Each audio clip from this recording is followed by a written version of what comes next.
It's always nice when I come back from a week away from preaching and a week away from the office to have a nice, simple, joy-filled gospel text to preach on. And how I wish that had happened this week. But instead we get this. Jesus saying, "Have you thought that I came to bring peace to earth?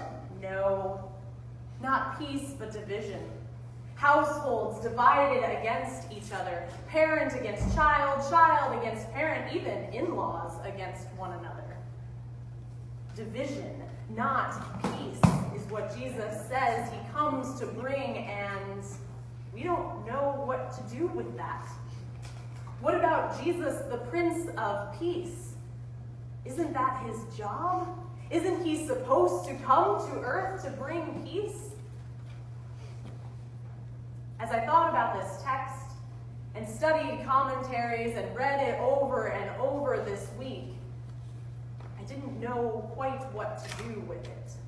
What do you do with a text that says Jesus comes to bring division, especially in our world today where we are certain we are divided like never before, where things are worse than they've ever been? How do you preach about Jesus bringing division to earth? And it wasn't until yesterday afternoon, in fact, that I had an epiphany. That in fact, we who sit here, we who are in this room now, only sit here calling ourselves Lutherans because of division.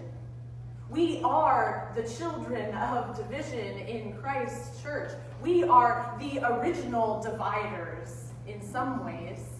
We follow a man who divided the church, who was trying to reform and change and fix the church, the Roman Catholic Church that he was a part of, but instead, his work and the work of his friends and colleagues resulted in a split that has continued to this day.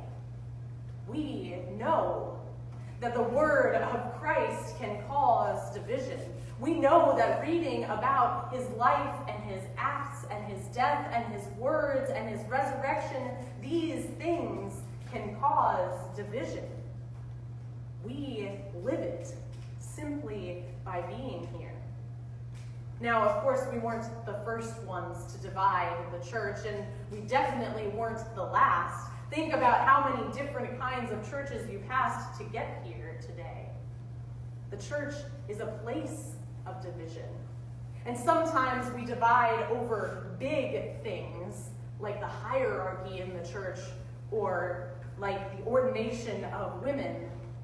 And sometimes we divide over what color carpet to put in the sanctuary. But we are the children of division. We know that Jesus' very life caused division in his day and continues to cause division today. So maybe it's true that Jesus came not to bring peace but division. Not that that was his intention necessarily, but that that is what happens when someone comes and tells the truth. There is division.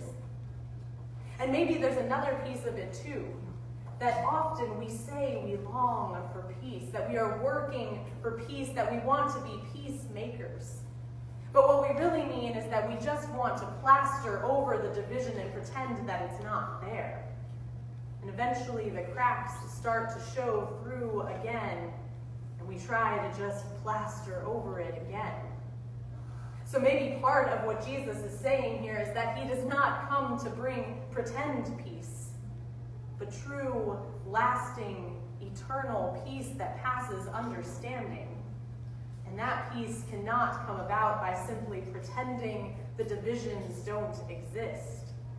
But rather, Jesus comes and brings those divisions into the light, lays them on the table before us and tells us this is how it is. It's how he starts a lot of his stories. I tell you, this is how it is. And he lays the truth of our existence before us, that we already are divided. And then when we see the truth before us, some of us turn and flee. Flee from a story that says we're divided. Flee from a Jesus who says that we are divided. And many of us don't want to acknowledge the truth of what is all around us. That we are the children of division. That we are divided 2 against 3, 3 against 2, parent against child, child against parent. And if that weren't hard enough, Jesus starts off this text by saying, I came to bring fire and I wish it were already burning. And I think most of us, when we think of a fire like this, think of the kinds of fires that we experience in our world that are destructive. The kinds of fires that rip through communities and forests and destroy everything in their path. But I don't think that's the kind of fire that Jesus is talking about. I think the kind of fire that Jesus is talking about is more like refining fire. The fire that burns away the things that are not and keeps just the core of what is what we are looking for. So the kind of fire Jesus brings burns away the things that are not of God, so that what remains is what is of God. Maybe another way to put it is like the fires that we burn across a field in preparation for planting and harvesting, clearing away all the things that don't belong there, so that the things that do can grow to their fullest potential. Jesus says, I come to bring fire and I wish it were already kindled, and this too we want to shy away from. Because even if it is a refining or cleansing fire, we are caught in it. And parts of ourselves will need to be burned away. The things that are not of God have to go. They will be laid on the table before us. We will be shown our sinfulness. We will be shown the ways in which we who are created in the image of God have turned time and time again to things that are not of God. We will see it in ourselves and in our world. They will be brought into the light. Just like in these days that seem so divided and so challenging and worse than ever before, what is happening is the things that are bad are being brought to the light. People are pointing and saying, that's not right. When before, we maybe just shoved it under the rug.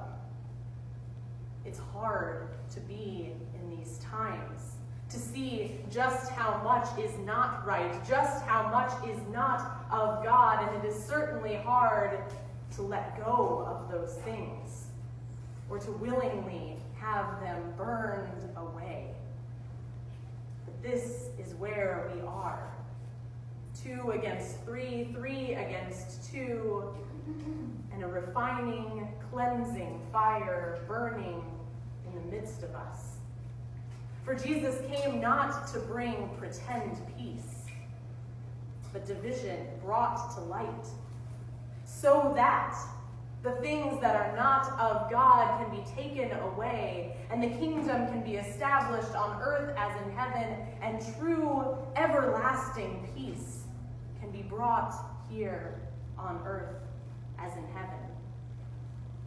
And so we will see many things about ourselves and our world brought to light, and we will face our sin face to face. And those things will begin to be burned away. The things about us and our world that are against God's plan, against God's ways.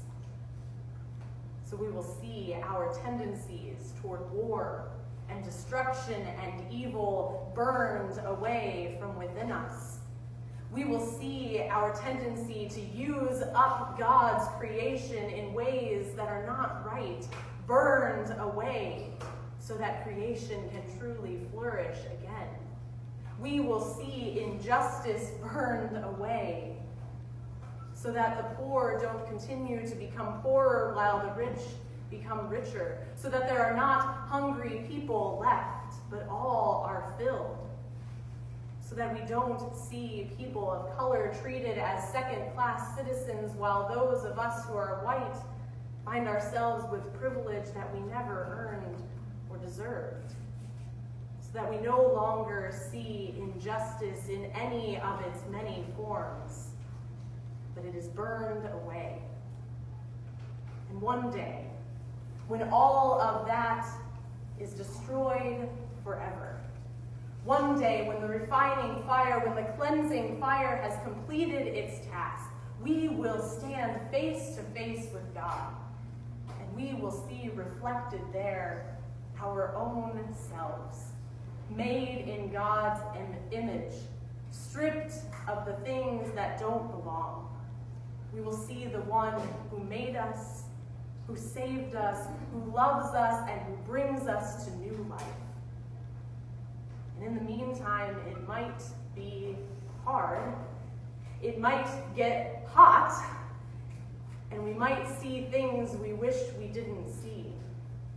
But may we be the ones who live in the hope that Jesus comes not to bring a false peace, but true, everlasting peace. That Jesus comes not to bring things that are not of God, but to bring the kingdom which is of God. May we live in that hope, even when things are hard. For God is at work, and we can praise for that. Amen.